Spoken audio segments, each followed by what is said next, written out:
وَقُلْ جَاءَ الْحَقُّ وَزَهَقَ الْبَاطِلُ إِنَّ الْبَاطِلَ كَانَ زَهُوقًا. Bunlar hamısı batil bayramlardandır. Peyğəmbər sallallahu aleyhi və səlləm kafirlərə, müşriklərə müxalif olmağı hədislərində əmr edib və həmçinin buyurur ki, mən təşəbbəhə bi qavmin fəhvə minhum, kim bir qövmə oxşayarsa, yəni onlardandır.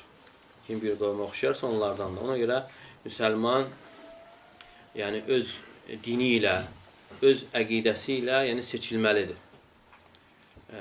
Ona görə alimlər buyurur ki, əqidəsi olmayan bir ümmət tabeçilik həyatı sürür. Əqidəsi olmayan bir millət kiməsə tabi olur.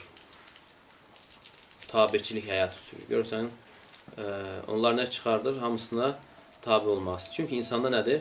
Əqidə olmadığı üçün. Amma nə vaxt insanın əqidəsi var. İnsan öz yəni əqidəsi ilə izzət duyur, qürur duyur və ehtiyac yoxdur. Amma bunun səbəbi də nədir? Əqidənin yəni olmamasıdır ki, onların etdiklərinə insanın tabi olmasıdır. İslamda sözsüz ki, bayramlar iki dənədir. Qurban bayramıdır, Ramazan bayramıdır və bunları buyurulan tərzdə keçirməyə çalışmalı. Bundan başqaları yəni dini bayramlardan heç biri sayılmır. Yəni kim nə qədər desə də, aid eləsə və bunun heç bir aidiyyatı yoxdur.